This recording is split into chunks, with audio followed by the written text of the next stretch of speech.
Հիսուս Քրիստոսի պայծառակերպության տոնը հայ առաքելական եկեղեցու 5 տաղավար տոներից երրորդն է։ Տոնի թելադրանքն է սիրել Աստծուն, լսել նրա պատվիրանները և իրականացնել Աստծո կամքը։ Հիսուս Քրիստոսը համաձայն ավետարանի Պետրոս, Հակոբոս և Հովհաննես առաքյալների հետ բարձրանում է Թափոր լեռն աղոթելու։ Աղոթքի պահին Հիսուսը նրանց առաջ պայծառակերպվում է, դեմքը փայլում ինչպես արեգակը, և նրա զգեստները դառնում են սպիտակ ինչպես լույսը։ Սուրբ Գրիգոր Տաթևացին տոնի վարդավառ անունը բացատրում է Հիսուսի վարդի հետ համեմատությամբ, ինչպես վարդը մինչև բացվելը թաքնված է իր պատյանի մեջ և բացվելով երևում է բոլորին, այնպես էլ Հիսուս մինչև այլակերպություն իր մեջ կրում էր աստվածության պայծառությունը և պայծառակերպվելով հայտնեց իր աստվածությունը։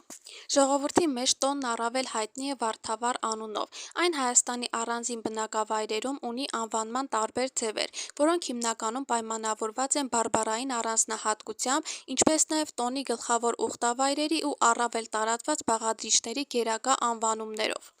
ինչպես օրինակ վարդի որ, ճռճան և այլն։ Չնայած անվանումների բազմազանությանը, հայոց կենցաղում վարդավառը ուներ գրեթե համընդհանուր արարողակարգ։ Վարդավառը համընկնում էր դաշտերում հասունացած հացահատիկների հավաքին։ Տոնի օրը գրեթե ամենուր հասկեր էին տանում եկեղեցի, խնդրելով, որ դաշտերը կարկուտից և մորեխից անվնաս մնան։ Ցորենի հասկերից խաչբուռ էին պատրաստում, դրանք լինում էին խաչաձև, ծառի ճյուղի, ծաղկեփնջի նման և այլն։ Եկեղեցու բեմը և սուրբ սեղանը զարդարում էին հազարավոր ծաղիկներով ու վարդի փնջերով, մինչև եկեղեցում երգում էին խորհուրդ խորին, Սուրբ Սուրբ, մարմին տերունականը, դրսում երիտասարդները աղավնի էին թռցնում։ Եթե աղավնին 3 անգամ պտտվում էր սիրած աղջկա տան կտուրին, նույն աշնանը հարսնության էին տանում նրան։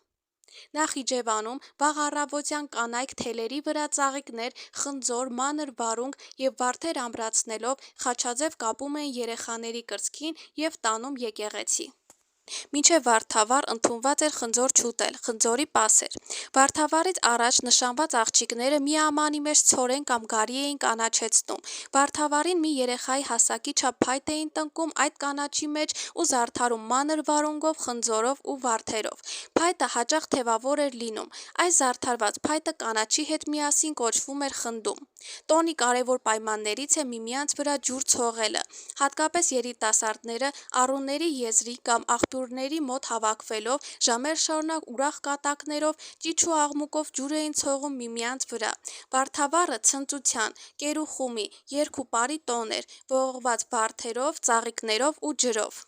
Վարդավառի հիմնական ավանդույթները Հայաստանի բոլոր մարզերում նույն կերպով են անցկացվում։ Առավոտյան բոլոր եկեղեցիներում անցկացվում է պատարագ նվիրված Քրիստոսի պայծառակերպությանը, ջրի օծում և մրգերի օրհնություն։ Խնձորը տոնի խորհրդանիշներից է։ Որոշ մարզերում ընդունված է աղավնիներ բաց թողնել, որը խորհրդանշում է ջրի տոնի մեկ այլ կողմը՝ համաշխարհային ջրհեղեղի վերջը։ Վարդավառի տոնին Երևանում և մարզերում կազմակերպվում են թատերական ներկայացումներ, որոնք ներկայացնում են ազգային խաղերը, երգերը, պարերը, ինչպես նաև Հայաստանում պահպանված պատմամշակութային հուշարձանները։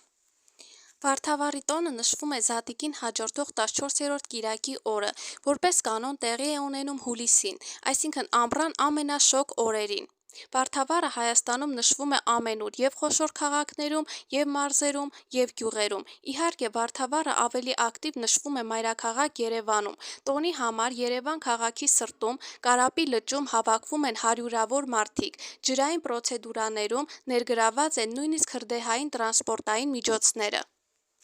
Ավանդույթները ժողովրդի մշակույթի մի մասն են կազմում, և դրանց միջոցով է, որ կարելի է պատկերացում կազմել տվյալ ժողովրդի, նրա պատմության ու մշակույթի մասին։